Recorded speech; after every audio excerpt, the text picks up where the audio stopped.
Ya puedes conseguir tu revista del 1 de febrero en tu kiosco habitual.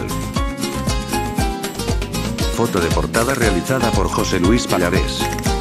Además del editorial de nuestro director, titulada Instinto de Bravura.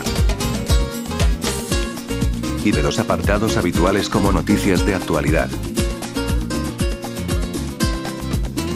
El secreto de Rubielos de Mora.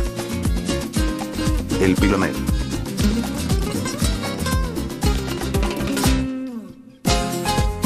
Los toros de aquí y de allí.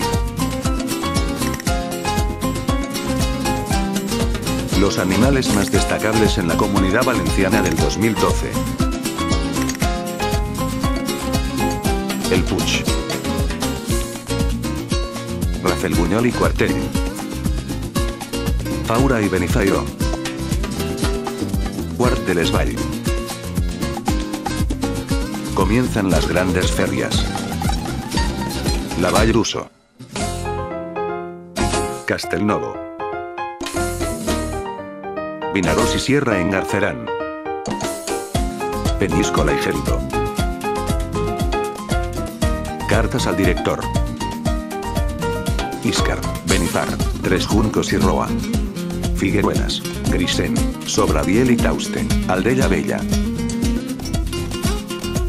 Del ruedo a la cocina. Y para que no te pierdas ningún acto taurino te hemos preparado el calendario de todos los pueblos de España, Francia y Portugal que celebran festejos taurinos en el mes de febrero.